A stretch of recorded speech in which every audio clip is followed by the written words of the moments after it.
ಒಂದು ಕಡೆ ಸಂಪುಟ ಪುನಾರಚನೆ, ಇದರ ಜೊತೆಗೆ ಕೆಪಿಸಿಸಿ ಅಧ್ಯಕ್ಷರ ಬದಲಾವಣೆ ಕೂಡ ಆಗುತ್ತಾ? ಹಾಗಾದ್ರೆ ಕೆಪಿಸಿಸಿ ಅಧ್ಯಕ್ಷ ಬದಲು ಬಗ್ಗೆ ಸಚಿವ ಜಾರಕಿಹೊಳಿ ಸುಳಿವನ್ನ ಕೊಟ್ಟಿದ್ದಾರೆ. ಪುನಾರಚನೆ ಜೊತೆಗೇನೆ ಕೆಪಿಸಿಸಿ ಅಧ್ಯಕ್ಷರ ನೇಮಕದ ಬಗ್ಗೆ ಚರ್ಚೆ. ಇಂಥದ್ದೊಂದು ಗಂಭೀರ ಸುಳಿವನ್ನ ಸಚಿವ ಜಾರಕಿಹೊಳಿ ಕೊಟ್ಟಿರೋದು. ಪುನಾರಚನೆ ಆದಾಗ ಅಧ್ಯಕ್ಷ ಸ್ಥಾನ ತ್ಯಜಿಸುವುದಾಗಿ ಹೇಳಿದ್ರು, ಅಧ್ಯಕ್ಷ ಸ್ಥಾನ ಬಿಡೋದಾಗಿ ಡಿಕೆಶಿ ಹೈಕಮಾಂಡ್ಗೆ ಹೇಳಿದ್ರು. ಮುಂದೆ ಏನಾಗುತ್ತೆ ನೋಡೋಣ ಅಂತ ಒಂದು ಸುಳಿವನ್ನ ಕೊಟ್ಟಿದ್ದಾರೆ ಸತೀಶ್ ಜಾರಕಿಹೊಳಿ.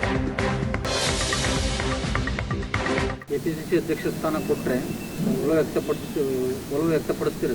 ಬಂದೇ ಅಲ್ರ, ಇದೆಲ್ಲ ಅವಕಾಶ ಎಲ್ಲಿದೆ, ಇಲ್ಲೇ ಅಲ್ಲ ನೋಡೋಣ. ಅದು ಅಷ್ಟು ಸುಲಭದ ಕೆಲಸ ಅಲ್ಲ. ಅಧ್ಯಕ್ಷ ಮಾಡೋದಂದ್ರೆ ಭಾಳ ಮುಳ್ಳದ ಮ್ಯಾಗ ನಿಲ್ತಂಗೆ, ಅದು ಕಷ್ಟದ ಕೆಲಸ ಭಾಳ. ಅದು ಅದೇನು ನಾವು ತಿಳಿದಂಗೆ ಸುಲಭದ ಪೋಸ್ಟ್ ಏನಲ್ಲ, ಅದು ಭಾಳ ಕಷ್ಟದ ಜವಾಬ್ದಾರಿ ಅದು. ಸೊ ಅದೆಲ್ಲ ನಿಭಾಯಿಸ್ಬೇಕಾದ್ರೆ ಚರ್ಚೆ ಮಾಡಬೇಕು, ಎಲ್ಲರ ಸಹಕಾರ ಬೇಕು, ಭಾಳ ಸಮಸ್ಯೆ ಇದೆ. ಅದು ಏನು ನಾವು ತಿಳಿದಂಗೆ ಇಲ್ಲ. ಅದು ಕರೆಕ್ಟ್,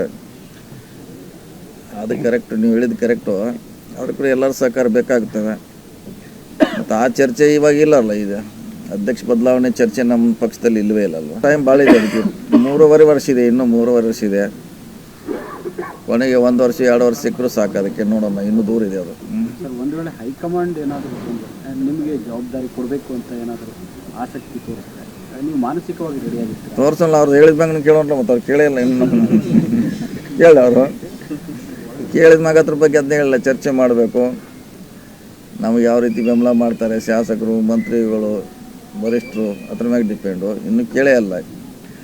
ಕೇಳಿದಾಗ ನಾವು ಚರ್ಚೆ ಮಾಡಿ ಹೋಗಿ ಹೇಳ್ತೀವಿ ಅವ್ರಿಗೆ. ಸಂಪುಟ ಪುನರ್ರಚನೆ ಏನಾದ್ರು ಆಗೋ ಸಾಧ್ಯತೆಗಳಿದೆಯಾ? ಸುದ್ದಿ ಇದೆ, ಮಾಡ್ತಾರಂತ.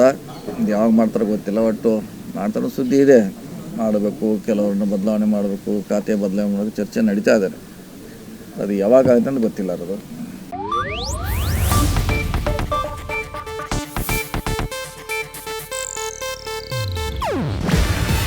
ಇದು ಏಷ್ಯಾನೆಟ್ ನ್ಯೂಸ್ ನೆಟ್ವರ್ಕ್ ಪ್ರಸ್ತುತಿ. ನೀವು ನೋಡ್ತಿದ್ದೀರಾ ಏಷ್ಯಾನೆಟ್ ಸುವರ್ಣ ನ್ಯೂಸ್.